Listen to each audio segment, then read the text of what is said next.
የአማቴ እርግማን ከፊያሜታ አምሃ።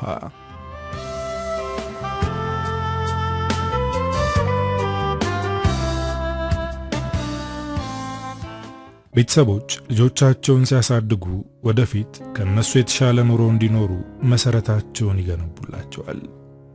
የኔም ቤተሰቦች እንደዛ ነበር ያደረጉት። አባቴ ጎበዝ ነጋዴ ነበር። እናቴም ከአባቴ እኩል ነበር የምትሰራው። ምንም ጎሎብኝ አያውቅም። የምፈልገው ሁሉ ይደረግልኝ ነበር። በዛው ልክም ገንዘብ እንዴት እንደሚገኝና እንዴት መያዝ እንዳለብኝ ይነግሩኝ ነበር። ሁለት ወንድሞቼ ከኔ የተሻለ ጎበዝ ነበሩ። ከትምህርት ጎን ለጎን ከአባቴ ጋር እየሰሩ ገንዘብ ያጠራቅሙ ነበር። እኔ ግን እንደዛ አልነበርኩም። የማገኘውን ገንዘብ ሁሉ በጣም ለምወደውና ለማፈቅረው ወንድ ነበር የምሰጠው። መንገሻ ይባላል። አንድ ትምህርት ቤት ውስጥ ነበር የምንማረው። በእርግጥ እሱ እድሜው ከኛ ይበልጥ ነበር፣ ግን ቤተሰቦቹን የሚያግዘው እሱ ብቻ ስለነበር ብዙ ጊዜ ትምህርት ቤት ይቀራል። በዛም ምክንያት ክላስ ይደጋግማል። ከሱ ጋር የተማሩት ትተውት ሄደዋል። እሱ ግን እኛ ደረስንበት። በጣም ይገርመኝ የነበረው ነገሩ ደግሞ በቃኝ ብሎ ትምህርቱን አያቆምም። ከሱ ጋር ፍቅር ከጀመርኩ ጀምሮ ስለሱና ስለ ቤተሰቦቹ እጨነቃለሁ። እናቱና ትንሿ አያቱ በጣም ያሳዝኑኛል። የሚሰጠኝን ገንዘብ ለሱ ሰጠዋለሁ።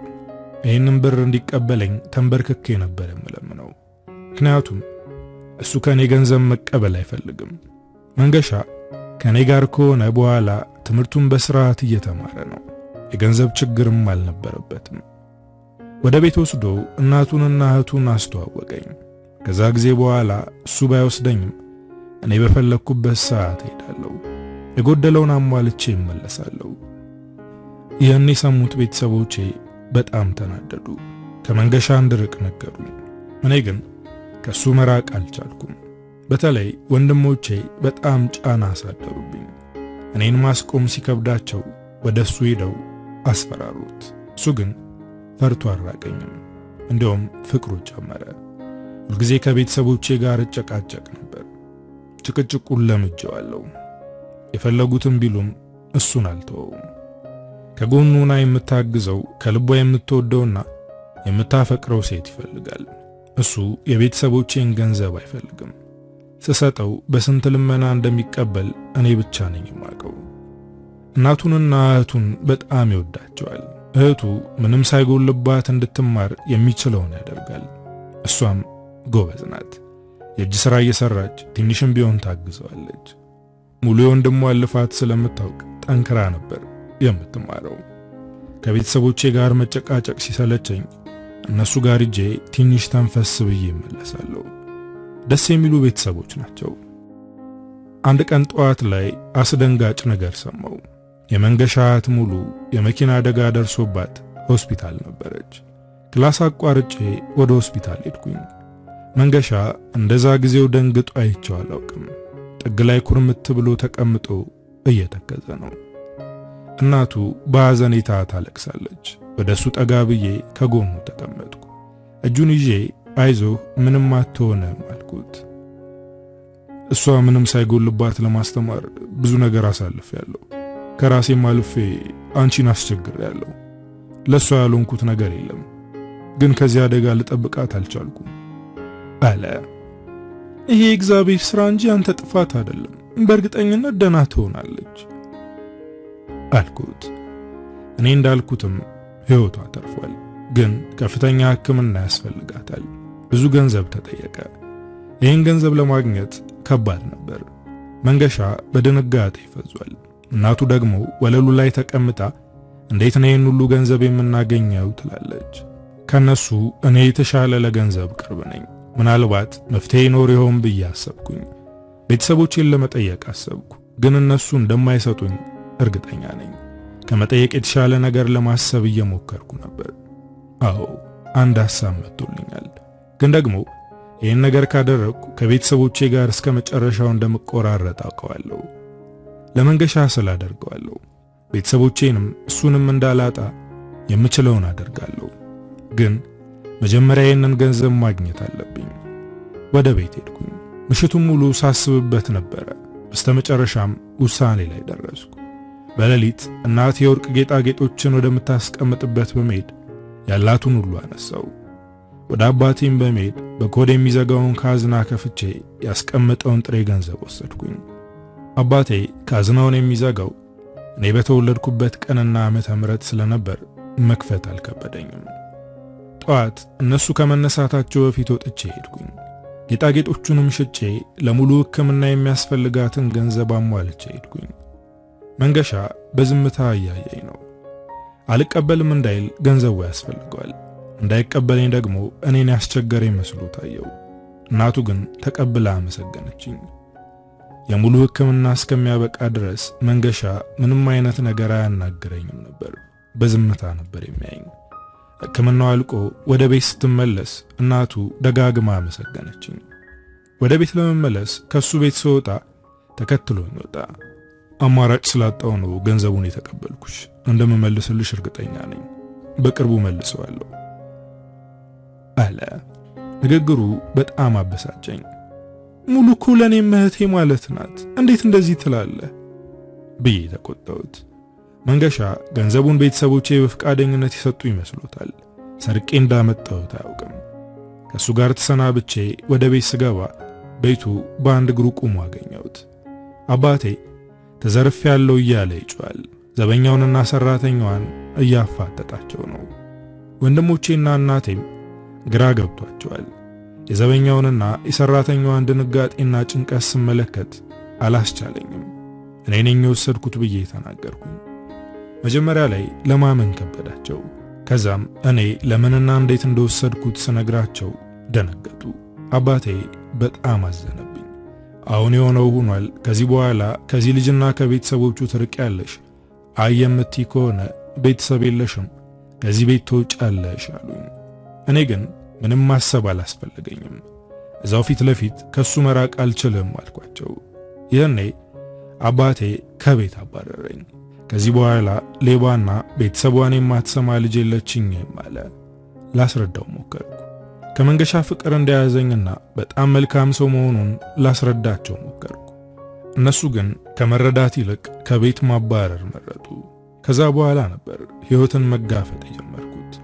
ከቤተሰቦቼ ቤት ወጥቼ የመንገሻ ቤት ገባው። አሁን ቤተሰቦቼ እነሱ ሆኑ። መንገሻ ትምህርቱን አቋርጦ እኔና እህቱ እንድንማር መስራት ጀመረ። እኔ በትርፍ ሰዓት ስራ ልጀምር አስቤ ነበር፣ ግን እሱ እንድሰራ አይፈልግም። ምንም እንኳን ቤተሰቦቼ የሚያደርጉልኝን ባያደርግልኝም እንዳይከፋኝ የምፈልገውን ለማድረግ ይፍጨረጨር ነበር። እዚህ ቤት ውስጥ ብዙ የጎደሉ ነገሮች አሉ፣ ግን ደግሞ ፍቅርና መተሳሰብ አለ። ከቤተሰቦቼ መራቄ ቢያሳዝነኝም እዚህ የበለጠ ፍቅር እያገኘው ነው። አሁን መንገሻን መርጬ እዚህ ነኝ። ከዚህ በኋላ ከቤተሰቦቼ ጋር ተገናኝተን አናውቅም ነበር፣ ግን ደግሞ ሌሎች ዘመዶቼ የመንገሻ ቤተሰብ ላይ ተጽዕኖ ማሳደር ጀመሩ። መንገሻ ከዛ አካባቢ ለቀን ወደ አዲስ አበባ እንድንሄድ ፈለገ። እኔም ከሱ ጋር ያደግኩበትን ቀዬ ለቅቄ ወደ አዲስ አበባ ገባው። መንገሻ እየሰራ ቤተሰቡን ለማስተዳደር እየሞከረ ነው። ጋራጅ ቤት ሲሰራ ውሎ ማታ ሲመጣ ሰውነቱ ዝሎ ነበር የሚመጣው። ከቀን ወደ ቀን እየተጎሳቆለ ነው። ለራሱ ሳይሆን ለኛ ነበር የሚያስበው። የኔ ፍቅር እባክህ እምቢ እንዳትለኝ፣ በትርፍ ሰዓቴ ስራ ልስራ አልኩት። በጭራሽ አይሆንም፣ የጎደለሽ ነገር አለ እንዴ ብሎ ጠየቀኝ። ምንም የለም፣ ግን አንተ በጣም እየተጎዳህ ነው፣ ላግዝህ ስለምፈልግ ነው አልኩት። ቤተሰቦች ያሳደጉሽ አቀማጥለው ነው። እንደ ቤተሰቦች ባልንከባከብሽም ስራ እንድትሰሪ አልፈልግም አለ። እሱም በዚህ ጉዳይ ማሳመን ከባድ ስለሆነ እሺ ብዬ ዝም አልኩኝ። በዚህ መንገድ ከአንድ ዓመት በላይ ቆየን። አንድ ምሽት ላይ ተኝተን እያወራን እያለ አንድ ነገር አለኝ። ቤተሰቤ ስለሆንሽና እኔም ስለመረጥሽኝ ከልብ አመሰግንሻለሁ። አንቺ ለኔ ልዩ ስጦታዬ ነሽ። ግን እኔ አንድ ነገር ብሆን ቤተሰቦቼን አደራ፣ ምክንያቱም ከአንቺ ውጭ አምኜ አደራ የምሰጠው ሰው የለኝም። አንቺ ጠንካራ ነሽ፣ እህቴንና እናቴን ትንከባከቢያቸዋለሽ አለ። ንግግሩ ከወትሮ የተለየ ስለነበር እንደዚህ አትናገር ብዬ ተቆጣሁት። የሱን ሐዘንና ስብራት ማየት አልፈልግም። ከኔ በፊት ሳይሆን ከኔ በኋላ ቢሞት ብዬ እመኛለሁ። እሱ አንድ ነገር ከሆነ ተቋቁሜ አየር የምስብ አይመስለኝም። የዛን ምሽት የተናገረኝ ያለ ምክንያት አልነበረም። በሶስተኛው ቀን አንድ ነገር ተፈጠረ። የፈራሁት ነገር ነበረ። መንገሻ የሚሰራበት ጋራጅ ውስጥ ከአንዱ የሥራ ባልደረባው ጋር ባለመግባባት በተፈጠረ ጸብ ሕይወቱ አለፈ። እንደዚህ ቀለል አድርጌ ስናገር ለሰሚው ቀላል ይመስላል። ነገር ግን በጣም ከባድ ስብራት ነበር። መንገሻን በማጣታችን ሁላችንም ማዝነናል። ሁሉ ነገሬን ትቼ እሱን ተከትዬ ነበር። ቤተሰቤንና የምወደውን ቤቴን ለሱ ስል ትቼዋለሁ። እሱ ግን ዳግም ላይ መለስ ጥሎኝ ሄደ። ከመንገሻ ጋር ልኖር ያቀድኩት ሕይወት ነበረ። ከሱ ጋር ሰፊ የሆነ ቤተሰብ ለመመስረትና ደስተኛ ሕይወት ለመኖር አቅደን ነበር። ግን እሱ ብቻዬን ትቶኝ ሄደ። በሐዘን ተኮራመጥኩ። ውስጥ ያለው እሳት እየፈጀኝ ነበር። ከዚህ በኋላ ሕይወት የሚባል ነገር የለኝም። እኔስ እዚህ ምድር ላይ ምን እሰራለሁ አልኩኝ። ግን ደግሞ የሱ ቤተሰቦች አሉ። እንደሚሞት ታውቁት ነበር መሰል ያኔ ቃል አስገብቶኛል። እኔ ከሌለው ቤተሰቦቼን አደራ ብሎኛል። አሁን የምኖርበት ምክንያት ተፈጥሯል። እኔ ግን መሞት ነበር የምፈልገው። እናትና ልጅ ተቃቅፈው እያለቀሱ ነበር። ከዚህ በኋላ ተስፋቸው እንደጨለመና ጨለማ ውስጥ እንደወደቁ ያወራሉ። ወደ እነሱ ጠጋ ብዬ በተሰበረና ባዘነ አንደበት ማውራት ጀመርኩ። ቤተሰቦቼን ረግጬ የመጣሁት እሱን ስለምወደው ነው። ሕይወቴን ሙሉ ለሱ ስለ እንደምኖር ቃል ገብቼለት ነበር። ግን እሱ ድንገት አመለጠ። ለእናንተም ሆነ ለእኔ ይህን መሸከም ይከብዳል። ግን ደግሞ ሕይወት ይቀጥላል። እኔ እሱ የለም ብዬ እናንተ ላይ ፊቴን አላዞርም። እኔ እየሰራው ሙሉ ትማራለች፣ እማዬም ያለ ሐሳብ ትቀመጫለሽ አልኳቸው። ልጄ ገና አንቺ ወጣት ነሽ። በመንገሻ ያልቀጠለው ሕይወትሽ በሌላ ሰው መቀጠል አለበት። እኛ ለራሳችን መሆን አያቅተንም አለችኝ የመንገሻ እናት እማዬ። እኔ ግን ከዚህ በኋላ ሌላ ሕይወት ይኖረኛል ብዬ አላስብም። እናንተን ለመንከባከብ ቃል ገብቻለሁ አልኳቸው። መጽሐፍ ቅዱስ ላይ ያለችው ሩት የሟች ባሏን እናት ትታ እንዳልሄደችው እኔም የሟቹን ባሌን እናት ትቼ ላለመሄድ ቃል ገባው። ትምህርቴን አቋርጬ ሥራ ፍለጋ ጀመርኩ። ሙሉ ምንም ሳይጎልባት መማር አለባት። ቤቱ እሱ እንደሚያሟላው እኔም የምችለውን አድርጌ ያሟላለሁ። ተመላላሽ ሥራ ሳገኝ ያንን ሥራ ለመስራት ወሰንኩኝ። በቀን 3 ቤት ሠራ ነበር። በጣም አድካሚ ነበር። ከልጅነቴ ጀምሮ እንደዚህ ከበድ ያለ ሥራ አልሰራውም። አሁን ግን ሳልወድ በግዴ እየሰራው ነው። ሙሉ የሚጎላትን ነገር እንድትጠይቀኝ ደጋግሜ ነግራታለሁ። እኔ እህቷ ነኝ። ወንድሟ እያለ የምትጠይቀውን እኔ እንድትጠይቀኝ ስነግራት የሚገርም ጥያቄ ነበር የጠየቀችኝ። ግን የእውነት ከኛ ጋር በዚህ ሁኔታ ትቀጥያለሽ ወይስ የወንድም ያዘን ቀለል እስኪልልሽ ነው ብላ ጠየቀችኝ። የሙሉ ንግግር በጣም ያናድዳል፣ ያሳዝናልም ጭምር። የመንገሻ ፍቅር በቀላሉ ከውስጤ የሚወጣና እሱን ረስቼ ሌላ ወንድ ተከትዬ የሚሄድ ነው መሰላት። እኔ ግን በፍጹም አላደርገውም። መንገሻ ብቻ ነው ልቤ ውስጥ የነገሰው። እሱ የሚወዳቸውን ነገሮች እወዳቸዋለሁ። እሱ የሚጠብቃቸውንና የሚንከባከባቸውን ሰዎች እጠብቃለሁ፣ እንከባከባለሁ።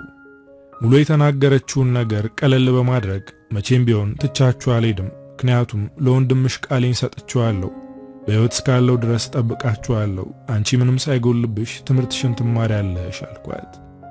ባይዋጥላትም ለጊዜው ፈገግ ብላ ዝም አለች። አሁን ላይ መስላት ይችላል፣ ግን ቀስ በቀስ ታያለች። ተመላላሽ ሥራውም በጣም እየከበደኝ ስለሆነ ሌላ የማያደክም ሥራ በጎን ማፈላለግ ጀመርኩ። እድል ቀንቶኝ አንድ ትልቅ ድርጅት ውስጥ ዕቃዎችን ማሸግ አገኘው። ክፍያውም ከዚህኛው የተሻለ ነው። እዚህ ድርጅት ውስጥ መስራት ጀመርኩ። ግን አብሬያቸው የምሰራቸው የሥራ ባልደረቦቼ ጥሩ አልነበሩም። ነገር ማጠማዘዝና ሰው ማማት እንዲሁም አንድ ሰው ከጠሉ ያንን ሰው በነገር እየተቀጠቁ ያሰቃዩታል። በጣም ከባድ ሆኖብኝ እኔ ከማንም ጋር ሳልቀራረብ ሥራዬን መስራት ቀጥያለሁ። ግን ጠምደው ይዘውኛል። ሥራዬን እስካላስተጓጎልኩ ድረስ እኔ ምንም አይመስለኝም። ከነጭራሹ ትኩረት ሰጥቻቸው አላውቅም። ኩራተኛና ሰው የምትንቅ ሴት ናት እያሉ ሲያወሩ ሰማለሁ። እኔ ለማናቸውም ንቀት የለብኝም። አንድ ቀን አንዷ ሴት ገፍታ ተናገረችኝ። እኛ እዚህ ድርጅት ለዓመታት ሰርተናል፣ ግን እርስ በርስ ተከባብረን የኖርነው እንዳንቺ የናቀን ሰው የለም አለችኝ። እኔ ለማናችሁም ንቀት የለብኝም፣ ስራዬን በአግባቡ እየሰራው ነው አልኳት። ከዚህች ሴት ጋር ከንግግር አልፈን ወደ ከረረ ጥል ገባን። በየቀኑ ለነደባደብ እንገላገላለን፣ ግን እሷ በዚህ ብቻ አላበቃችም። ወደ አለቃው ሂዳ ከሰሰችኝ። ይህን ሥራ በመከራ ነበር ያገኘሁት። አሁንም በዚህ ሰይጣን ሴት ምክንያት ላጣው ነው። እቺ ሴት እኛን ለሚቆጣጠረን አለቃ ሳይሆን ለዋናው ኃላፊ ከሰሰችኝ። ይህን ሰውዬ በአካል አይቼው አላውቅም። ዛሬ ተከስሼ ፊት ለፊቱ ልቆም ነው። ይህን ሥራ ማጣት አልፈልግም። ደግሞ ምንም ያጠፋው ጥፋት የለም። ስለዚህ እባረራለሁ ብዬ አልሰጋም። ወደ ውስጥ ገባ። ከሳሼ ፊት ለፊት ቁማለች። እሱ ወንበሩ ላይ ተቀምጧል። በደንብ አላየሁትም። አንገቴን አቀርቅሬ ፊት ለፊቱ ቆምኩኝ። ለምንድን ነው የምትረብሹ በማለት ጠየቀኝ። ከመምጣቴ በፊት ውሸቱንም እውነቱንም ሞልተዋለች። አሁን የእሷን ንግግር ሰምቶ እኔን ጥፋተኛ እያደረገኝ ነው። ቀና ብዬ አየሁት። ደስ የሚል ግርማ ሞገስ ያለውና የተረጋጋ ነው። እኔ ማንንም አልረበሽኩም። ስራዬን በስርዓት እየሰራው ነበር። ግን ሁሉም የሚያወሩት ስለኔ ነው። የእነሱን ወሬ ስለማልቀላቀል ጠምዶ ያዙኝ ብዬ እውነታውን ነገርኩት። በዝምታ አየኝ። እነዚህ ሴቶች ለዓመታት እዚህ ሰርተዋል፣ ግን አንድም ቅሬታ አሰምተው አያውቁም ነበር። አንቺ ግን ከመምጣትሽ ክስ ቀረበብሽ። ስለዚህ ከዚህ በኋላ ተመልሰሽ እንዳትመጪ፣ እስከዛሬ የሰራሽበትን ከጸሐፊዋ ተቀበይ ብሎ አሰናበተኝ። ምንም ጥፋት እንደሌለብኝ ላስረዳው ሞከርኩ። እሱ ግን ውሳኔውን ወስኖ ጨርሷል። ከቢሮ ውጪ ብሎ አስወጣኝ። ሁሉም ነገር ጨላለመብኝ። ምን እንደማደርግ አላውቅም። የቤት ክራይ፣ የቤት አስቤዛና ለሙሉ አንዳንድ ነገር የምሸፍነው እኔ ነኝ። ግራ እንደተጋባው ወደ ቤት ሄድኩኝ። ወደ ውስጥ ገባ። እናትና ልጅ ቁጭ ብለው በዛች መዳፍ በምታክል ቴሌቪዥን ፊልም እያዩ ይሳሳቃሉ። ገብቼ ቁጭ ስል የቴሌቪዥኑን ድምፅ አጥፍተው ወደ እኔ ዞረው አዩኝ።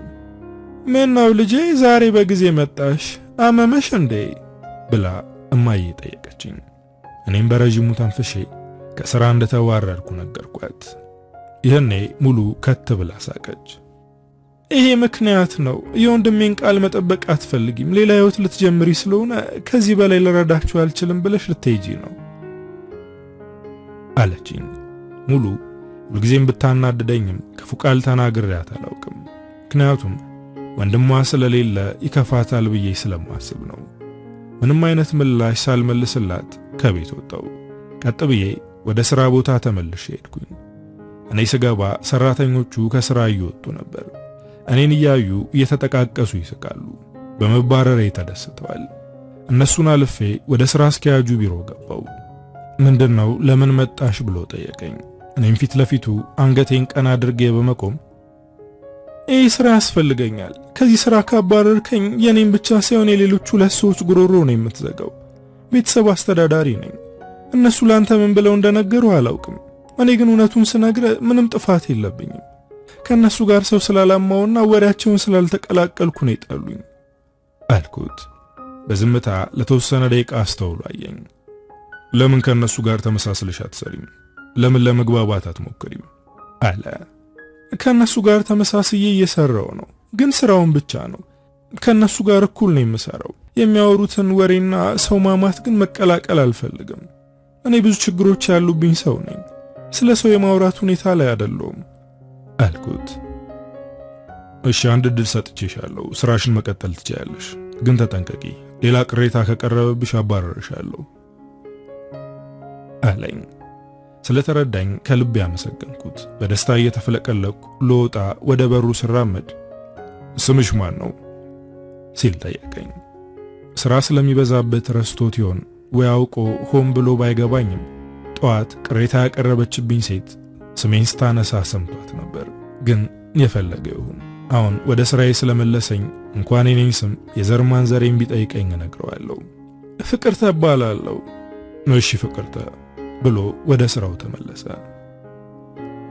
ያንተስ ማን ነው ብዬ ልጠይቀው ነበር። ካፌን የመለስኩት። ወጥቼ ወደ ቤት ለመሄድ በቀስታ እየተራመድኩ ነው። ስለሙሉ እያሰብኩ ነበር። ከቀን ወደ ቀን ጸባይዋ እየተቀየረ ነው። እኔ ለሷ ብዬ መከራዬን ባይም እሷ ግን እንደ ግዴታ እያየችው ነው። በማደርገው ነገር ደስተኛ አይደለችም። የጎደለባት ታስመስላለች። በሷ ውስጥ የሰውን ባህሪ መረዳች ይያለው። አንድ ሰው ለመልካም ብሎ አንድ ጥሩ ነገር በተደጋጋሚ ካደረገ እንደ ግዴታ ይቆጠርበታል። ይህን የማደርገው የመንገሻን ቃል ለመጠበቅ ነው። እሷ ግን የኔ ግዴታ አድርገዋለች። በቃኝ ብዬ ብሄድ ትምህርቷን ታቋርጣለች። ለሷም ለእናቷም ስትል ሥራ ለመስራት ትገደድ ነበር። እሷ ግን ይህ አልታያትም። የኔ ጥቅም የሚገባት እኔ በሌለውበት ነው። ለማንኛውም የመንገሻን ቃል እጠብቃለሁ። ምንም ብትለኝ እችላለሁ። በነጋታው ወደ ሥራ ስገባ ተባረረች ብለው ሲደሰቱ የነበሩት ሁሉ ሲያዩኝ ደነገጡ። ምንም ማድረግ አልቻሉም። አሁን ሐሜቱ ወደ ሌላ ዞረ። ከሥራ አስኪያጁ ጋር ድብቅ ግንኙነት አላቸው፣ እሷን ሊያባረራት አይችልም እያሉ ወሬውን ማናፈስ ጀመሩ። ይሄ ነገር ዙሮ የኔ ጆሮ ውስጥ ቢገባም ከዝምታ ውጪ ምንም ላደርግ አልቻልኩም። በንዴት አንድ ጥፋት ካጠፋው ባረራለሁ። ስለዚህ ራሴን አረጋግቼ መቀመጥ አለብኝ። ሰውየው ምናልባት ባለ ትዳር ይሆናል። ለምንድነው ህይወቱን ለመበጥበጥ እንደዚህ አይነት ነገር የሚያወሩት እያልኩኝ ከራሴ ጋር አወራለሁ። ይሄ ወሬ ተቆጣጣሪዎቻችን ጋርም ደርሷል። እሱ ጋር አልደረሰው ነው እንጂ ቢደርስ ሁላችንንም እንደሚያባረረን እርግጠኛ ነኝ።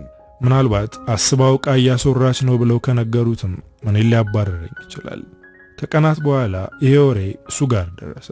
እንደፈራሁት አውቃ ወሬውን እያሶራች ነው ብለው ነገሩት። ወደው ወደ ቢሮ ጠራኝ። እንደሚያባረረኝ እርግጠኛ ነኝ። ስገባ መስኮቱ ስር ቆሞ ወደ ውጭ እያየ ነበር። መግባቴን ለማሳወቅ ጉሮሬን ጠራረኩኝ። ያኔ ወደ እኔ ዞረ። መናደዱን ከፊቱ ለመረዳት ቻልኩኝ። እንዴት እንደዚህ አይነት ስርዓት የጎደለው ነገር ታሶሪያለሽ አለኝ። የማይሆን ውሸት ተናግረው እንዳሳመኑት እርግጠኛ ሆንኩኝ። እኔም በረጅሙ ተንፍሼ ቆይ ደግሞ አሁን ምን አሉ አልኩት። ወደ እኔ ቀረብ ብሎ እንዳትዋሺ፣ ይሄን ወሬ ያሶራሹ አውቀሽ ነው አለ። ከዚህ በላይ ልታገሰው አልቻልኩም። እኔ ያሶራሁት ወሬ የለም፣ ይሄን አሶርቼ ምን አገኛለሁ አልኩት በንዴት አይኑ ላይ አፍጥጬ። እሱም እንዳፈጠጠ ምናልባት ከኔ ጋር ለመቀራረብ እድልሽ ልትሞክር ይሆናል አለ። አሁን መስመሩን እያለፈ ነው። አለቃዬ ነው፣ ግን ደግሞ የማይሆን ንግግር እንዲናገረኝ አልሻም። እኔ ክብር ያለኝ ሴት ነኝ። ልቤ ካየው ወንድ ጋር አብሮ አይሸፍትም። ልቤ ውስጥ የነገሰ ሰው አለ። ከሱ ውጪ ማንንም አላስቀምጥም። በዛ ላይ ይሄን ወሬ የማወራበትና የማስብበት ጊዜ የለኝም። ምክንያቱም ብዙ ኃላፊነቶች አሉብኝ። እዚህ ዝቅ ብዬ አንገቴን ሰብሬ የምሰራው ለዛ ነው። ግን ወሬ ምርቱ ከሆኑ ሰዎች ጋር ከምሰራ በስራ ጦት ብንከራተት ይሻለኛል። ከዚህ በኋላ እዚህ መስራት አልፈልግም አልኩት። በጣም እየተናደደ ነው። እኔም ንዴቴን ለመቆጣጠር እየሞከርኩ ነው። እኔ ካላባረርኩሽ በቀር መሄድ አትችይም። ስራውን ስትጀምር የተዋልሽው ነው ላስታወሽ አለኝ። ድርጅቱ በስነ ምግባር ምክንያት ማባረር ይችላል። ከመሬት ተነስቶ ሰራተኛ ከቀነሰ ግን ካሳ አለው። የሚቀጥረው ሰራተኛ ደግሞ ድንገት ተነስቶ ስራ ለቀቅ ያለው ማለት አይችልም። ከ6 ወር በፊት ቀድሞ ማሳወቅ አለበት። ግን ይህን ሳያከብር ስራውን ከለቀቀ ለድርጅቱ የሚከሰው የገንዘብ ካሳ አለው። ስለዚህ 6 ወር መጠበቅ አለብኝ፣ ወይም አቅም ካለኝ ካሳውን ክሼ መውጣት እችላለሁ። አሁን ላይ ግን እኔ 6 ወር ከመጠበቅ ውጪ ሌላ አማራጭ የለኝም። እሺ ለ6 ወር ቆያለሁ፣ ግን ካሁን ጀምረ ቁጠረው። የሥራ መልቀቂያ ዛሬ አስገባለሁ አልኩት። አስገቢ፣ ግን እኔ እንደፈለኩት ነው የሚሆነው። ከዛ በፊት ላባረርሽ እችላለሁ። እንደምታውቂው ስነ ምግባር እንደሌለሽ ሙሉ ሰራተኞች ይመሰክራሉ አለ። አዎ በዚህ 6 ወር የፈለከውን ማድረግ ትችላለህ አልኩት። ሁለታችንም እልተጋብተናል። ወዲያው የሥራ መልቀቂያ ጽፌ ያስገባው። ተቀብሎ ካየው በኋላ 6 ወር ጠብቄ ያለኝ። ከዛ ቀን በኋላ ከኔ ጋር ለተያያዘ ከሥራ አቋርጦ ያስጠራኛል። የጽዳት ሰራተኞቹ መስራት የሚችሉትን እኔን ያሰራኛል። ከፈለገም ስራውን በአግባቡ እየሰራሽ ስላልሆነ አምሽተሽ ስሪ ይለኛል። ብቻ ስቃዬን አበዛው። ከሱ ጋር እንደዚህ ተሰቃዩዬ ወደ ቤት ስገባ የሙሉ አሽሙርና ጭቅጭቅ ይጠብቀኛል። አሁንማ ሁሉም ነገር እየሰለቸኝ ነው። የማማክረው ጓደኛም ሆነ የቅርብ ሰው የለኝም። ብቸኝነት ይሰማኛል። ሌሊት አፌን አፍኜ ትራሴን ታቅፌ ያለቅሳለሁ። መንገሻን ለምን ትተኸኝ ሄድክ እያልኩኝ ወቅሳለሁ። ብቻ ሁሉም ነገር መሮኛል። ከሥራ ባልደረቦቼ ጋር የጎሪጥ ተያያለሁ። አንድ ቀን ሥራ በመስራት ላይ ያለን ሁሉም እየተሽሎኮለኩ ወደ በሩ ያሉ። ዞር ብዬ ሳይ አንዲት ቆንጆና ዘናጭ ወጣት ሴት ወደ ሥራ አስኪያጁ ቢሮ ውስጥ ገባየኝ። አንደኛዋ ሰራተኛ እኔ እንድሰማ ድምጿን ከፍ አድርጋ ይችን የመሰለች ሴት ከጎኑ ያለች አንዳንድ ከካምዳዎች አይናቸውን ያቅበዘብዛሉ አለች። እኔን ለመንካት እንደሆነ ገብቶኛል። አንደኛዋ አስከትላ መናገር ቀጠለች። በጣም ቆንጆ ናት። የምትለብሰው ልብስና ጫማ ቦርሳዋ ሳይቀር በውድ የተገዛ እኮ ነው። አቶ ዮኑስ እጮኛውን በጣም ነው የሚወዳት አለች። አቶ ዮኑስ ያገባ መስሎኝ ነበር፣ ግን አሁን እንደሰማሁት ገና ትዳር አልመሰረተም። ግን እኔ የሚመለከተኝ ጉዳይ አይደለም። እነሱ እኔን ለመንካት እየሞከሩ ነው፣ ግን ደግሞ እኔ ምንም እንደማይመስለኝ የገባቸው አይመስለኝም። ከትንሽ ቆይታ በኋላ ጸሐፊዋ እኛ ወደምንሰራበት በመምጣት እኔን ጠርታ ቢሮ እየተፈለግሽ ነው አለችኝ። አሁን የምር ደንግጫለሁ። ይሄ ወሬ የጮኛው ጆሮ ገብቷል ማለት ነው አልኩኝ። ሰራተኞቹም ደንግጠዋል። ጉዷ ፈላ፣ በቃ ልትባረር ነው፣ ትባረር፣ የሥራዋን ያገኘችው እያሉ ሲያወሩ ሰማቸዋለሁ። መባረሬን እፈልገዋለሁ። ያስገባሁት ሥራ መልቀቂያ አሁን መልስ ቢያገኝ ደስታዬ ነው። ግን ከሰውየው ጮኛ ጋር ፊት ለፊት መጋፈጥ አልችልም። ለዛ ነው የፈራሁት።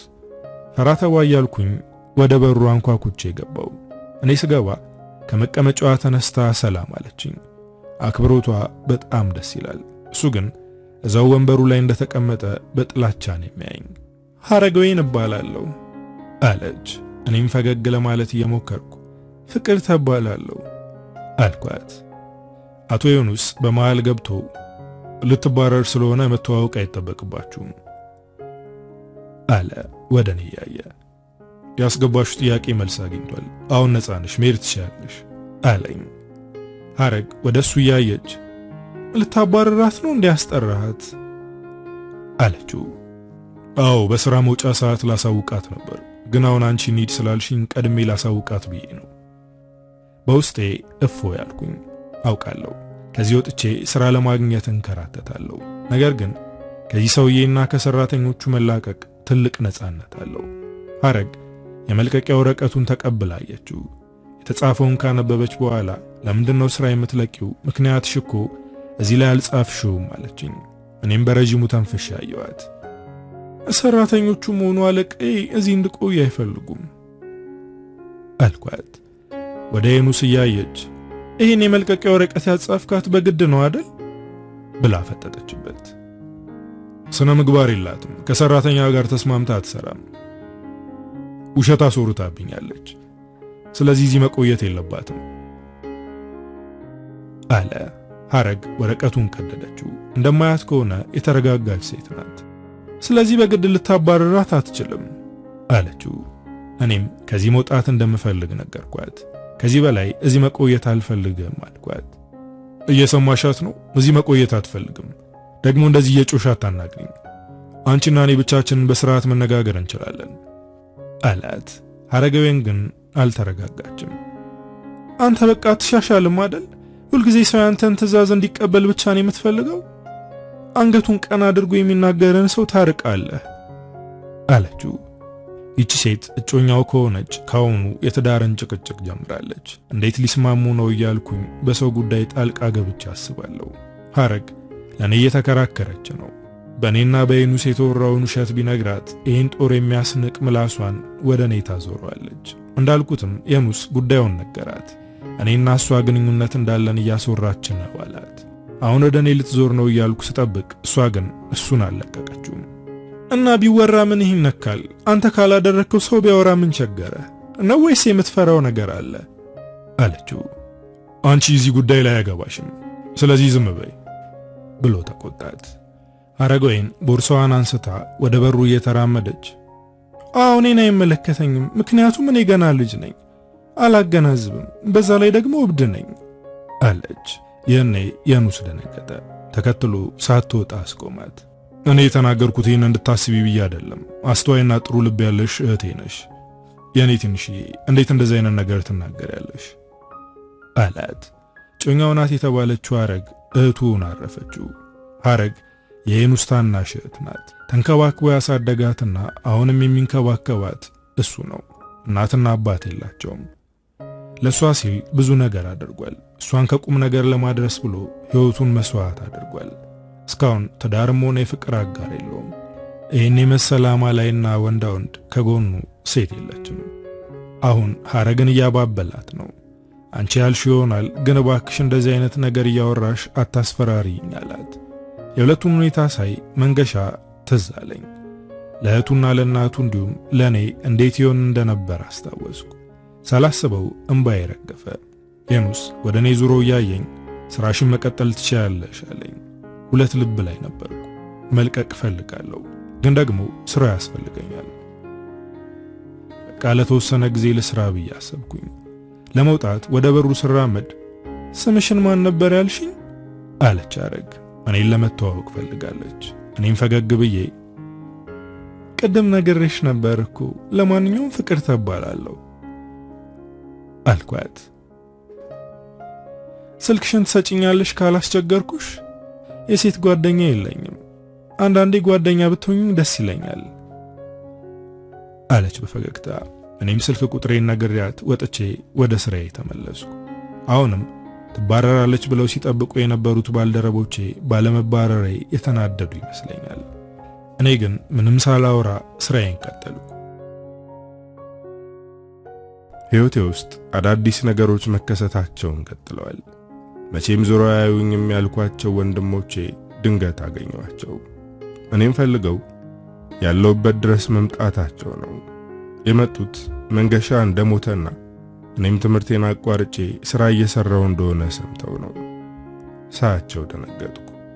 ሩጬ ባቅፋቸው ደስታዬ ነበር፣ ግን ደግሞ ፈራው። እነሱም ቢሆኑ ለዚህ ፊት አልሰጡኝም። የመጡት ዳግም ሁለተኛ እድል ሊሰጡኝ ነው። ከኛ ጋር እንሂድ፣ እዛ ያቋረጥሽውን ትምህርት ትቀጥያለሽ አሉኝ። በዚህ ሰዓት ሰው ያስፈልገኛል። ረዳትና የኔ የምለው ሰው ፈልጋለሁ፣ ግን ደግሞ የመንገሻን አደራ መብላት አልችልም። እነዚህ ሰዎች ለራሳቸው አያንሱም፣ እባክሽ ሕይወትሽን አታበላሽ ብለው ለመኑኝ። እኔ ግን እንደማልሄድ ነገርኳቸው። ወንድሞቼ ዳግም ዓይንሽን አናይም ብለው ማተባቸውን በጥሰውብኝ ሄዱ። የዛን ቀን ከባድ ሐዘን ውስጥ ነበርኩ። ስራ መግባት አልቻልኩም። ወዲያው ሄኑስ ደወለልኝ። ስልኩን አንስቼ ወደ ጆሮ ያስጠጋሁት። ፊት ሰጥሽ አበዛሹ፣ ሳትናገሪ ስራ መቅረት ማለት ምንድነው? በማለት ጮኸብኝ። እኔም ሲቃ የተናነቀኝ በጣም ይቅርታ ዛሬ መምጣት አልቻልኩም አልኩት። ሁኔታዬ ገብቶት ነው መሰል ለስለስ ብሎ አናገረኝ። ምን ነው ችግር አለ እንዴ? እኔ ማግዝሽ ነገር ካለ ንገሪኝ አለ። ምንም የለም አመሰግናለሁ ብዬ ስልኩን ዘጋሁት። ወደ ቤት ገብቼ ጥቅልል ብዬ ተኛው። እንቅልፍ የሚያልፍልኝ መስሎኝ ነበር፣ ግን ከነጭራሹ እንቅልፍ እምቢ አለኝ። ስልኬ መጥራት ጀመረ፣ ግን የማላውቀው ቁጥር ስለነበር ማንሳት አልፈለኩም። ሙሉና ማዬ ለምንድነው የማታነሹ እያሉ ያዋክቡኛል። በስተመጨረሻም ስልኩን አነሳሁት። ሐረገው ናት። ሄኑስ ደውሎ ጥሩ ሁኔታ ላይ እንዳልሆንኩ ነግሯት ነው የደወለችልኝ። ላገኝሽ ፈልጋለሁ ስትለኝ ሳላንገራገር እሺ አልኳት። ምክንያቱም በዚህ ሰዓት የውስጤን ሳውራ የሚያዳምጠኝና አጥብቄ የማቅፈው ሰው ያስፈልገኛል። ከሐረግ ጋር እኛ ሰፈር ያለ ካፌ ተገናኘን። ገና የውስጤን ሳልናገር እንባ ተናነቀኝ። አይኖቼ እንባ ሞልተው ስታይ ልቀፍሽ አለችኝ። እኔም ጠጋ ብዬ አቀፍኳት። አጥብቃ አቀፈችኝ። እኔም አጥብቄ አቀፍኳት። ያመኩትን እንባ አፈሰስኩት። ከዛም የውስጤን ብሶት አወራኋት። ከቤተሰቦቼ ጋር መቆራረጤን፣ የመንገሻን ሞት፣ ሙሉን እንደ ወንድሟ ማስደሰት አለመቻሌን፣ የምወደውን ትምህርቴን ማቋረጤንና ሌሎች ችግሮቼን አዋየዋት። በግርምት ነበር ስትሰማኝ የነበረው። የሚሰማኝ ሰው ፈልጌ ነበር። አሁን ለሷ ተነፈስኩ፣ እፎ ያልኩኝ። ሐረግ ፈገግ በማለት አንቺን በማወቄ ደስ ብሎኛል፣ አመሰግናለሁ አለችኝ። እኔ ነበርኩ ማመስገን ያለብኝ። ምክንያቱም ሰምታኛለች። ህመሜን ስናገር አድምጣኛለች። የሰው ልጅ ህመሙን የሚያራግፍበትና የሚያዳምጠው ሰው ከሌለው እውነትም ብቸኛ ነው። ያኔ ተስፋ መቁረጥ አለበት ብዬ አሰብኩኝ።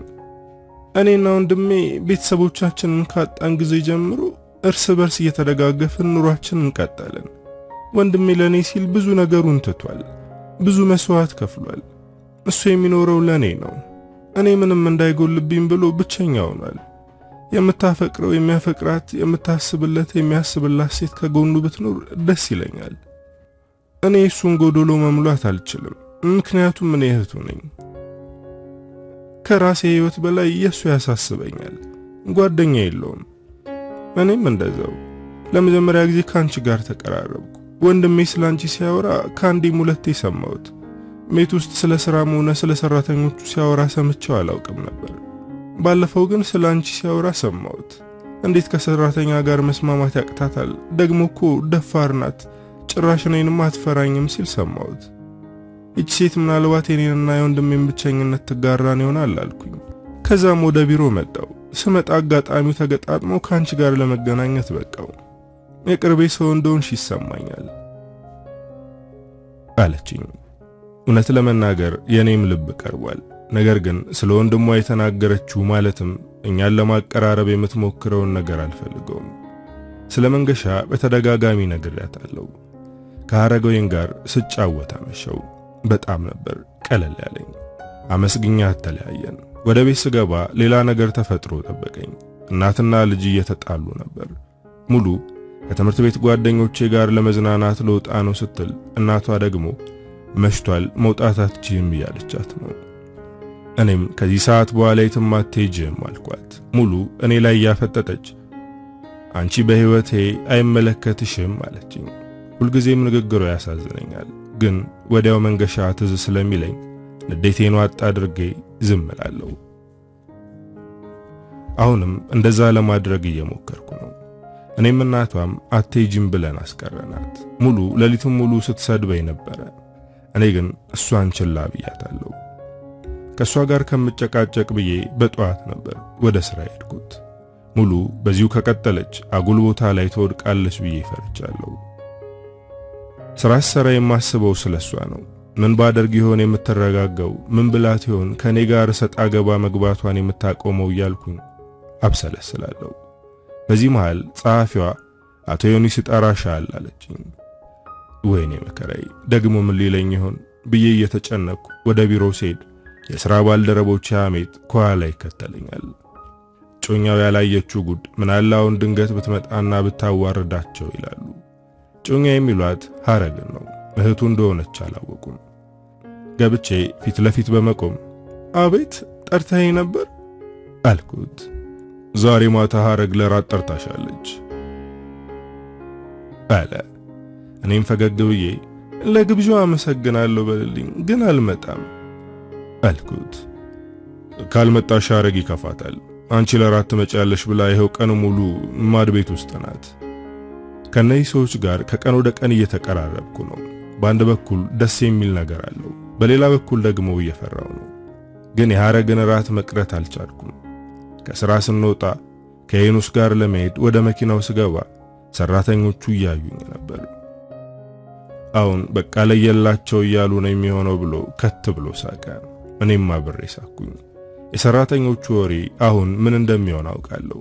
እቺ ባለጌ የሰው ወንድ እያባለገች ነው ብለው ያወራሉ። ሐረግ የራት ግብዣዋን በመቀበሌ ደስ ብሏታል። ከራት በኋላ እየተጨዋወትን እያለ በጣም አመሰግናለሁ አለችኝ። ማመስገን ካለብኝ እኔ ነኝ። ይሄን የመሰለ ራት ለኔ ብለሽ በማዘጋጀትሽ አመሰግናለሁ አልኳት። እሷም በቃ እኔ የምሰራው ስራ አለ ደህና ደሪ አለችኝ። ወደ ወንድሟ እያየች ቤቷ ድርሳት ብቻዋን መሄድ የለባትም አለችው። ሐረግ አሁን ትታኔ ሄደችው ብቻችንን እንድናወራ ነው። አውቃ ያደረገችው ነገር እንደሆነ ገብቶኛል፣ ግን ምንም ማለት አልቻልኩም። አሁን ከሄኖስ ጋር መፋጠጥ ሆነ። ፍርሃት ወይስ ጭንቀት ነው? ግራ መጋባት። ብቻ የሚሰማኝን ስሜት አላውቀውም። ዝምታው በረታ። ለካ ሐረግ ነበረች ወሬ የምትጀምረው። አሁን እሷ ስትሄድ ሁለታችንም በዝምታ ተዋጥን። በጣም ይቅርታ ሳላውቅሽ አስቀይሜሻለሁ አለ። ያኑስ ዝምታውን የሰበረው በይቅርታ ቃል ነበር። እንደዚህ የሚጸጽተው ሰው አልመሰለኝም ነበር። ኩራትና ትዕቢት እንዲሁም እልህ የሚያሸንፈው ወንድ ነው ብዬ ደምድሜ ነበር። አሁን ይቅርታ ጠይቋል። እኔስ ምን ማለት አለብኝ? ችግር የለውም ልበለው ወይስ በሰዓቱ በጣም አናደኸኝ ነበር ልበለው? ከራሴ ጋር ተጨቃጨቄ መለስኩለት። ችግር የለውም፣ ትልቅ ጥፋት አላጠፋም፣ እኔም በሆን መረጋጋት ነበረብኝ አልኩት። ያኑስ ፈገግ ብሎ አየኝ። ሳይሽ ደረቅ ትመስኛለሽ። እውነትን ይዘሽ ድርቅ ማለትሽን ባለፈው አሳይተሽኛል። ግን የሚገርምሽ እንደዛ አይነት ሰዎች ዓለም ትሰብራቸዋለች። ይሉኝታ እውነትና ደግነት ይሰብርሻል። ብዙ ነገር እንዳሳለፍሽ እርግጠኛ ነኝ። ግን ትምህርት አልተማርሽበትም። አሁንም መሰበርሽን ቀጥለሻል። ግን ለመማር ሞክሪ። የተሰበርሽበትን ነገር ተማሪበት። በከንቱ አታሳልፊው። የሚፈሰውን ባሽ ያጠንክርሽ አለኝ። ይሄ ሁሉ ምክር በደግነት ነው። ምናልባት ሐረግ የነገርኳትን ነገር ነግራው ይሆናል። ያለውን ሰማሁት። ግን ለምክሩ የሚሆን ተስማሚ ምላሽ ስላጣው እሺ ብዬ ዝም አልኩኝ። ያኑስ ቤቴ ድረስ በመኪና ሸኘኝ። በጣም አሪፍ ጊዜ ነበር፣ አመሰግናለሁ አልኩት። እኛም እናመሰግናለን፣ ግን አንድ ቀን ቤተሰቦችሽንም እንጋብዛቸዋለን አለኝ። ተሰነባብተን ከመኪና ስወርድ ሙሉ በር ላይ ቁማ እያየችኝ ነበር። ደህና መሸሽ ስላት አፏን በአሽሙር አጣመመችው። የሞተ ተጎዳ ወንድም ያፈር ውስጥ ገብቶ አንቺ በመኪና ትንሸራሸሪያለሽ አለች። እባክሽ ትርፍ ንግግር አትናገሪ ብዬ ወደ ውስጥ ገባው። ስገባ እማዬም ፊቷን ዘፍዘፋው ነበር። ምን ነው እማዬ አመሸው እንዴ አልኳት። አዎ ልቤ እንደ ሰዓት እየነደደ ነው፣ ልጄ ናፍቆኛል አለች። ውስጤ ተንሰፈሰፈ። መንገሻ ትዝ አለኝ። ጠረኑ አፍንጫዬን አወደው። ልጄ ቢሆን አይሰለችም ነበር፣ አንቺ ግን ባዳ ስለሆንሽ ሰለቸሽ። አምሽተሽ መምጣት ጀመርሽ፣ እኛን ዙረሽ አታይንም አለችኝ። እኔ እንደዚህ የምሆነው ለነሱ መሆኑን መረዳት አልቻሉም። እማዬ እንዴት እንደዚህ ትያለሽ አልኳት። እናትና ልጅ የመንገሻን ስም እያነሱ ያለቅሳሉ። ያለምንም ምክንያት ጥፋተኝነት እንዲሰማኝ እያደረጉ ነው። ከነየኑስ ጋር ያለኝ ግንኙነት ጠንክሯል። በተለይ ደግሞ ከየኑስ ጋር ተቀራርበናል። ከሱ ጋር ስሆን ችግሬ ቀለል ይለኛል፣ ጭንቀቴ ይጠፋል። ልክ እንደ ልጅ ሆናለሁ። አንዳንዴም እቀብጣለሁ። ቀስ በቀስ የሁለታችን ግንኙነት መለወጥ ጀመረ። የየኑስ ልብ ከጅሎኛል። እኔም በሆን አልጠላውም፣ ደስ ይለኛል። ግን ደግሞ ይሄን ነገር ሳስበው መንገሻን የከዳው ያክል ይሰማኛል። በዛ ላይ እኔ ሌላ ኃላፊነት አለብኝ። የመንገሻን ቤተሰቦች መንከባከብ ግዴታዬ ነው። በዛ ላይ ከሌላ ወንድ ጋር ከጀመርኩ ደስተኛ ላይሆኑ ይችላሉ። ያኑስ በግልጽ ጠየቀኝ። ከቀን ወደ ቀን እየወደድኩሽ ነው፣ አንቺም የምትጠይኝ አይመስለኝም። ስለዚህ አብረን ከጎኔ ሁኚ፣ አዲስ ህይወት እንጀምር። የብቸኝነት ልፋትሽን እኔ ልጋራሽ አለ። ውስጤ አሁንም መንገሻ አለ፣ ግን ደግሞ በአካል አብሮኝ የለም። ብቻዬን እየኳተንኩ ነው። ሌላ ሰው ወደ ህይወቴ ገብቶ ችግርና ስብራቴን ቢጋራኝ ደስተኛ ነኝ። አዎ አልጠላህም። ካንተ ጋር አዲስ መንገድ ብጀምር አተርፋለሁ እንጂ አልጎዳም። ግን ደግሞ የምንከባከባቸው ሰዎች አሉ። እነሱ ይሄ ነገር ላይ አስደስታቸው ይችላል አልኩት። አንቺም እኮ አጋዥና አብሮሽ የሚኖር ሰው ያስፈልግሻል። ገና ወጣት ነሽ። ትዳር መስርተሽ ልጅ መውለድ አለብሽ። ደስተኛ የሚያደርግሽ ሰው ሊኖር ግድ ነው። በእርግጠኝነት እነሱም በዚህ ደስ ይላቸዋል እንጂ አይከፋቸውም። ምክንያቱም አንቺ ለነሱ ብዙ ነገር እየሆንሽ ስለሆነ አለኝ። ግራ ገባኝ። በዝምታ እያየሁት ነው። እሱ ግን አሁኑኑ ምላሽሽን ካልነገርሽኝ ብሎ አልተጫነኝም። በደንብ አስቢበት፣ ስትወስኚ ግን የወደፊት ህይወትሽን እያሰብሽ መሆን አለበት አለ። ይህን ነገር ቀንም ሌትም ሳስብበት ነበር። ግራ ሲገባኝ ለሐረግ ነገርኳት። እንደ የኑስ እህት ሆነሽ ሳይሆን እንደ ጓደኛ የሆነሽ አማክሪኝ፣ ግራ ገብቶኛል አልኳት።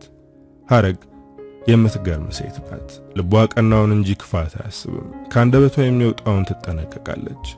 ለኔም እንደ እህትና እንደ ጓደኛ ናት። እንዳልኳትም የየኑስ እህት ሆና ሳይሆን የኔ ጓደኛ ሆና ነበር ስትሰማኝ ነበረው። ግን አንድ ያስተዋልኩት ነገር እኔ ከሄኑስ ጋር እንደሆን እንደምትፈልግ ነው። የመንገሻ ቃል አለብኝ ካልሽ እነሱን ማገዝሽን አታቆሚ። አሁን እንደምታደርጊው አድርጊላቸው፣ ግን ደግሞ አንቺ ሕይወት ሊኖርሽ ይገባል አለችኝ። እሷም ሆነች ወንድሟ የሚሉት ሁሉ ልክ ነው፣ ግን ደግሞ መንገሻ እኔ ካድኩት ያክል እየተሰማኝ ነው። ለቀናት ሳብሰለስል ነበር። ሙሉ ደግሞ አሁን ከቀን ወደ ቀን ጸባዋ እየተቀየረብኝ ነው። ጭራሽ ፍቅር ውስጥ እንደገባች ነገረችኝ። ለሰርጉ ተዘጋጁ፣ በቅርቡ የማገባ ይመስለኛል አለች። በጣም ደነገጥኩ። ስለ ልጁ ሳናውቅ እንዴት ነው ዘለሽ ትዳር የምታስቢው? መጀመሪያ ትምህርትሽን መጨረስ አለብሽ፣ ከዛም የተሻለ ሥራ ሊኖርሽ ይገባል። ከዛ በኋላ እንደፈለግሽ መሆን ትችያለሽ። እስከዛ የሚታገስሽ ከሆነ መጥቶ እኔንም እናትሽን የሚተዋወቀን፣ ካልሆነ ግን አርፈሽ ተቀመጪ አልኳት። ንግግሬን ከምንም አልቆጠረችውም። መስታወቱ ፊት ቁማ ጸጉሯን እያስተካከለች እሱን ደሞ ወዶ አያውቅም፣ ግን በቅርቡ ነግረዋለሁ፣ በእርግጠኝነት መናገር ፈርቶ ነው እንጂ ወዶኛል አለች። ግራ ተጋባው። ከተዋወቃችሁ ስንት ጊዜ ሆናችሁ? ከዚህ በፊት ከማውቃቸው ጓደኞችሽ ውስጥ ነው አልኳት። ከተዋወቀን 1 ወር ሆኖናል። ከጓደኞቼ መሃል አይደለም፣ ግን የሰውየውን ማንነት ታውቂያለሽ አለችኝ። ግራ ተጋባው። ማን ሊሆን ይችላል ብዬ እያሰብኩ ነው። ካፍታ ቆይታ በኋላ አለቃሽ ነው አለችኝ። በድንጋጤ ሽምቅቅ አልኩኝ። ስለ ሄኑስ ነው የምታወራው? በዝምታ እያየዋት ነው። እንዴት ተዋወቃችሁ በማለት ጠየቅኳት። እዚህ አንቺን ሸኝቶ ሲመለስ በአጋጣሚ ተዋወቅን። ጢባራሙ እንድልህ እንደሚያስይዘኝ ታውቂያለሽ። እኔም እሱን መቅረብ ጀመርኩ። ስቀርበው ግን በጣም መልካም ሰው ሆኖ አገኘሁት። ካወቅኩት ጀምሮ ስለሱ ለማዬ ስነግራት ነበር አለች። ይሄ የማይሆን ነገር ነው፣ አርፈሽ ተቀመጪ አልኳት። ሙሉ ከት ብላ በመሳቅ አንቺ ትፈልጊዋለሽ እንዴ አለች። ሙሉ ትዕግስቴን እየተፈታተነችው ነው። ይሄን የምታደርገው የኔን ደስታ ለመንጠቅና የኔን ሕይወት ለማበላሸት እንጂ የኑሱን ፈልገው አይደለም። ደግሞስ እንዴት እሱ ይሄን ያክል ፊት ሰጣት የሚለው ጥያቄ ፈጠረብኝ። ወደ ሥራ ስሄድ በዛው ልጠይቀው ነበረ፣ ግን መጠየቅ አልቻልኩም። ነገሩ ከሱ ይምጣ ብዬ እየጠበቅኩ ነው። ሙሉ የቤቷ አልበቃ ብሏት ቢሮ ድረስ መጣች። ወደ ቢሮ ስትገባ ሴቶቹ እያዩአት የዛሬዋ ደግሞ አዲስ ናት፣ ይሄ ሰውዬ እየተበላሸ ነው እያሉ ያወራሉ። ሙሉ ስትገባ ተከትያት ወደ ውስጥ ገባው። ቁጭ ብለው እያወሩ ነበር። ሄኑስ እኔን ሳይ ከተቀመጠበት ተነስቶ ምን ነው ችግር አለ? ውሳኔ ወሰንሽ እንዴ ብሎ ጠየቀኝ። ሙሉ ያለችው ልክ እንዳልሆነ አሁን ገባኝ። ሄኑስ እሷን የቀረባት በዚህ መንገድ እንዳልሆነ አረጋገጥኩ። ስለሱ ጉዳይ በኋላ እናወራለን። አሁን የመጣሁት እህቴ ወደ አንተ ቢሮ ውስጥ ገባ ይቼ ነው በማለት ፈገግ አልኩኝ። ሄኑስ በጣም ተገረመ። ሙሉ እህትሽ ናት አለ። የሙሉ ፊት በንዴት ሲቀያየር አየሁት። አዎ ባለፈው የነገርኩ ስለሷ ነበር አልኩት። ስራ እንደምትፈልግ ነግራኝ ነበር አለ። አይ እሷ ስራ አያስፈልጋትም፣ ትምህርቷ ላይ ትኩረት ማድረግ አለባት። ሙሉ በጣም ተናደደች። ወደ ህይወቴ ዘለሽ ጥልቅ አትበይ፣ አንቺ ምንም አይደለሽም አለችኝ። ሄኑስ ደነገጠ። በቃ ይሄ የቤተሰብ ውሳኔ ስለሆነ ሁለታችሁ ተነጋገሩ ብሎ ቢሮውን ለቆ ወጣ። በንቀት እያየችኝ ወንድሜ ግን አንቺ ላይ ምን አይቶ ነው የመረጠሽ? ምቀኛና ቅናተኛ እኮ ነሽ አለችኝ። የምትናገሪውን ነገር እያስተዋልሽ፣ እኔ ላንቺ ብዬ ብዙ ነገር እየከፈልኩ ነው። ስለዚህ ትምህርትሽን በስርዓት ትማሪያለሽ። ስራውንም ሆነ ይሄንን ሰውዬ ማለምሽን ታቆሚያለሽ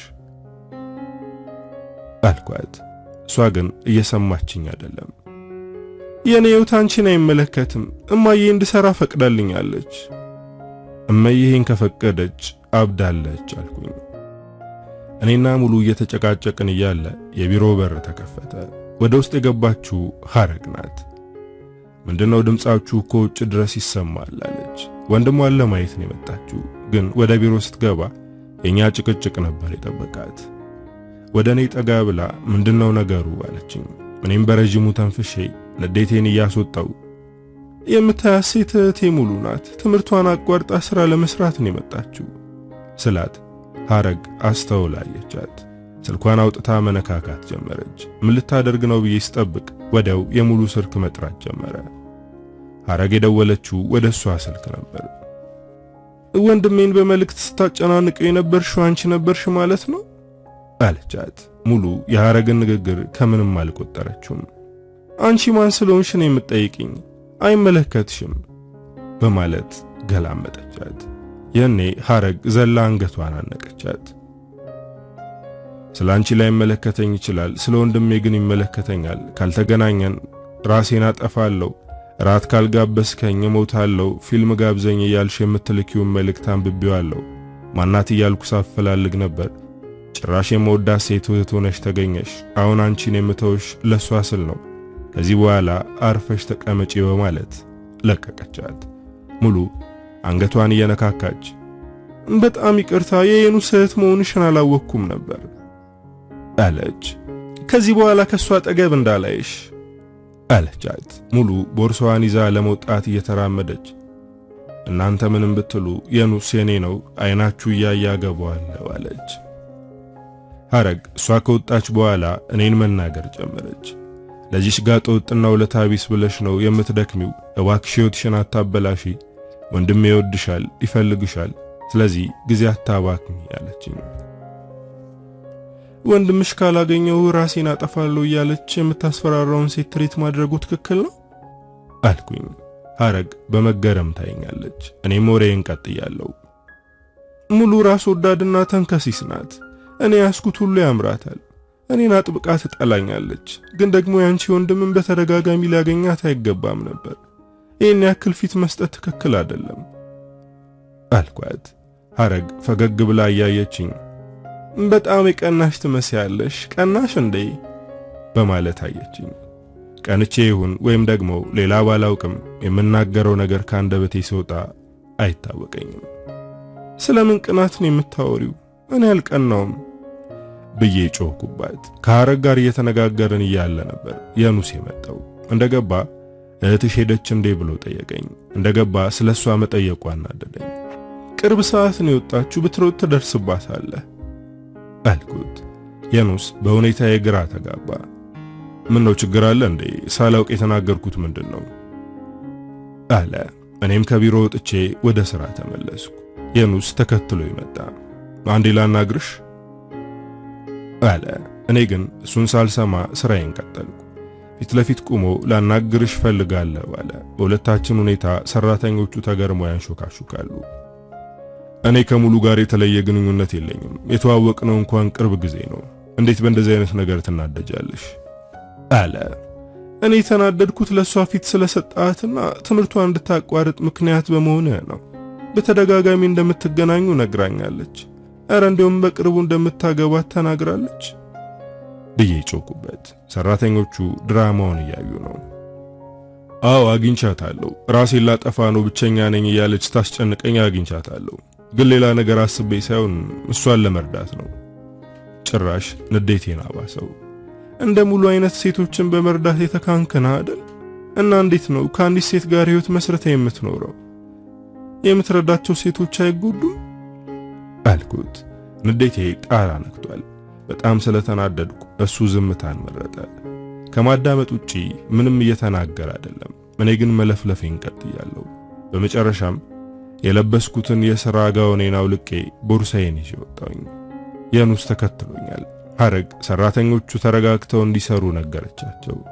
ከኋላ እየተከተለኝ ነው። ተረጋጊና እንነጋገር አለኝ። ሙሉ ማለት ነው ያስኩት የሚያምራት ሴት ናት። እንዴት አንተ ትታለላለህ? ይህች ሴት ትዳር የሚባለውን ነገር ካንተ ጋር እስከ ማሰብ ያደረሳት ነገር ምንድነው? ምን አይነት ተስፋ ሰጥታት ነው ብዬ ጠየቅኩት። እሱም ልስልስ ባለ አንደበት ስለዚህ ነው የሚሰማኝ ስሜት እየተሰማሽ ነው ማለት ነው አለ። አንተ ምን እንደሚሰማ አላውቅም፣ ግን ቅናት መስሎ ከሆነ ተሳስተሃል ብዬ ትቼው ሄድኩኝ። ቀኑ ሙሉ መንገድ ዳር ተቀምጬ ነበር። ቀስ በቀስ ንዴቱ ሲለቀኝ በትክክል ማሰብ ቻልኩኝ። ለምንድነው እንደዚህ እየጮህኩ የተናገርኩት? የእውነት ቀንቼ ይሆን እንዴ? በጭራሽ አልቀናውም። ሙሉን ለመጠበቅ እየሞከርኩ ነው። አመሻሽ ላይ ወደ ቤት ሄድኩኝ። በሩ ተዘግቶ ነበር። እንዴት በጊዜ ዘጉ ብዬ በሩን አንኳኳው። ሙሉ ወደ በሩ መታ በትንሹ ከፈተችው። ምን ፈልገሽ መጣሽ በማለት ነበር የተቀበለችኝ። ግራ ከመጋባት የተነሳ እየሳኩ ነበር። ወደ ቤት መምጣት አልነበረብኝም? ምን ለማድረግ እየሞከርሽ ነው አልኳት። እሷም በሻንጣ የሰበሰበችውን ልብሴን አውጥታ ፊት ለፊት የወረወረችው። አንቺ ባብነሽ፣ ከአንቺ ጋር አብረን መኖር አንፈልግም። እኔ ለእናቴም ሆነ ለራሴ አላንስም። ስለዚህ ከዚህ በኋላ አታስፈልጊም። ስትናገር ለኔ ያላት ጥላቻ አይኗ ላይ ይነበብ ነበር። እማዬ ይቺ ልጅ እያበደች ነው፣ እንድታስገባኝ ንገሪያት አልኳት። እመይ ወደ በሩ በመምጣት ልጅ የሞተ ቀን አይዟችሁ እኔ እንከባከባችኋለሁ ስትይ መጽሐፍ ቅዱስ ላይ እንዳለችው ሩት ልብሽ መልካም ነው ብዬ አስቤ ነበር። አንቺ ግን ክፉ ነበርሽ። አንቺን ከመመረቅና ከማመስገን ውጪ ሌላ ነገር አስቤ አላውቅም ነበር። አሁን ግን በአንዷ ልጅ መጣሽ። እንዴት ከፍቅረኛዋ ጋር ታጣያታለሽ? እሷ እንድትቀየር አትፈልጊም አይደል አለችኝ። ሙሉ እመይንም መረዛታለች። እኔ ምንም ያደረኩት ነገር የለም ብላትም አላመነችም። ጭራሽ ረገመችኝ። ሕይወትሽ አይቅና፣ እንደ ተንከራተትሽ ኑሪ፣ ዓይንሽ እንዳነባ ይኑር ብላ በሩን ዘጋችብኝ። ይሄ ሁሉ እርግማን ለምን እንደሆነ ግራ ተጋባው። ለነሱ የከፈልኩት መስዋዕትነት አልታያቸውም። የሚሄድበት ዘመድ የለኝም። ያለኝ አማራጭ ለሐረግ መደወል ነበር። ሐረግ በፍጥነት ነበር ያለውበት ድረስ የመጣችው። ውስጤ ደስ እያለው ባይሆንም ወደ ቤት ወሰደችኝ። ለሄኑስና ለሐረግ የተፈጠረውን ነገርኳቸው። አረጋጉኝ። አረፍ እንድል ክፍል አዘጋጁልኝ። በነጋታውም ወደ ሥራ አልሄድኩም። ሐረግ አብራኝ ዋለች። እነሱን ታያቸው አንፈልግሽም ብለው በር ዘግተዋል።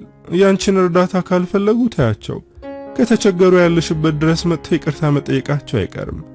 አንቺን ሲያጡ ምን እንደጎደለባቸው ያውቃሉ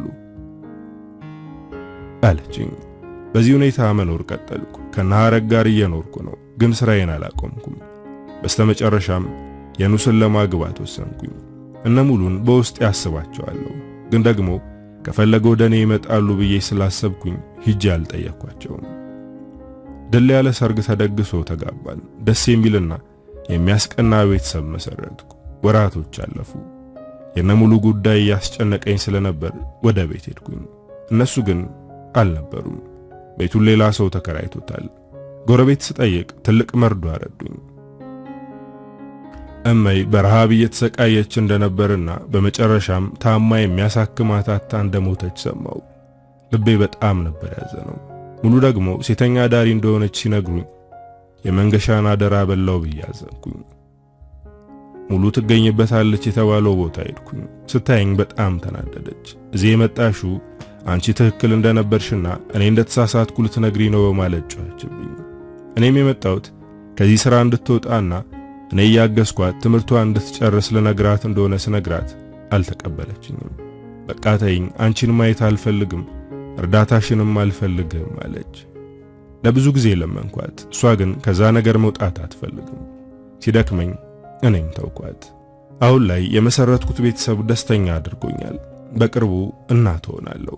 ሕይወቴን ያሳመረውና ያስደሰተኝ ነገር ደግሞ ከቤተሰቦቼ ጋር መታረቄ ነው። የኑስና ሐረግ ከቤተሰቦቼ ጋር አስታረቁኝ። በትልቅ ፈተና ብፈተንም በስተመጨረሻ ግን የተስተካከለ ሕይወት አገኘው። ደስተኛም ሆንኩኝ። የመንገሻ እናት ያኔ ስትረግመኝ መጨረሻ የባከነ ይሆናል ብዬ ፈርቼ ነበር። ግን እርግማኑ አልሰራም። ምክንያቱም የኔ ልብ ቀና ነገር ያስብ ስለነበር ነው። እኛ መልካምና ቀና ከሆነን ማንም እኛን ሊጥለን አይችልም። ስለዚህ ልባችንን ክፋትና ተንኮል ከምናሰለጥነው መልካምነት እናተምበት። አበቃው። ከፊያሜታ አማሃ።